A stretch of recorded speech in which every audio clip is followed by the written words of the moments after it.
ఆంధ్ర తెలంగాణలో తక్కువ ఫీజులతో high quality results ఇస్తున్న ఏకైక సంస్థ తిరుమల్ ఐఏఎస్ ఇన్స్టిట్యూట్. దేశవ్యాప్తంగా తమిళనాడు ఎపిసోడ్ చర్చనీయాంశంగా మారింది. హిందీని తమపై బలవంతంగా రుద్దొద్దంటూ తాము తమిళానికి ప్రాధాన్యం ఇస్తామంటూ తమిళనాడు సీఎం స్టాలిన్ చేసిన వ్యాఖ్యలు ఇప్పుడు చర్చనీయాంశంగా మారాయి.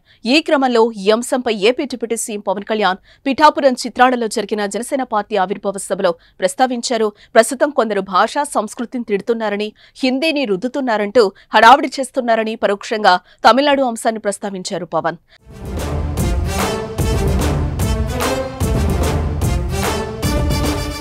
అన్ని దేశ భాషలే కదా, తమిళనాడులో హిందీని వద్దని అంటున్నారు. అలాగైతే తమిళ సినిమాలను హిందీలోకి అనువదించకండి. హిందీ వాళ్ల డబ్బులు కావాలి, కానీ హిందీ భాష వద్దంటే ఎలా? భాషలను ద్వేషించాల్సిన అవసరం లేదు.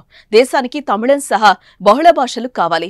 బహుభాషలే దేశానికి మంచిది అన్నారు పవన్ కళ్యాణ్.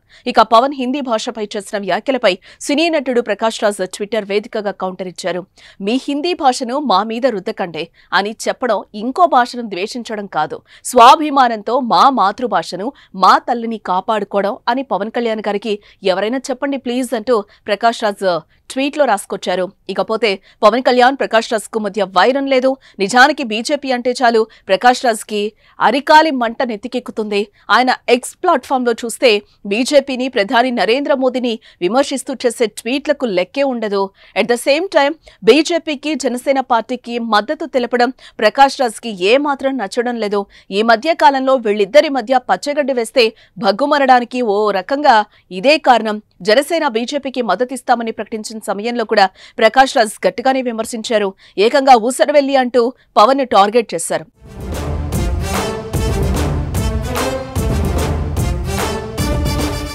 ఇక తిరుమల లడ్డు వ్యవహారం, సనాతన ధర్మం విషయంలో పవన్ కళ్యాణ్ చేసిన వ్యాఖ్యలకు అప్పట్లో ట్విట్టర్లో ప్రశ్నల వర్షం కురిపించారు ప్రకాష్ రాజ్.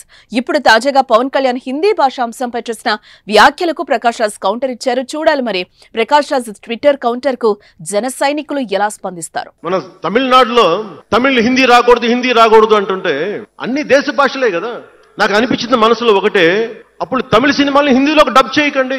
డబ్బులేమో హిందీ నుంచి కావాలి, ఉత్తరప్రదేశ్ నుంచి డబ్బులు కావాలి, బీహార్ నుంచి డబ్బులు కావాలి, ఛత్తీస్గఢ్ నుంచి డబ్బులు కావాలి, కానీ హిందీ మాకు వద్దంటే అది న్యాయం.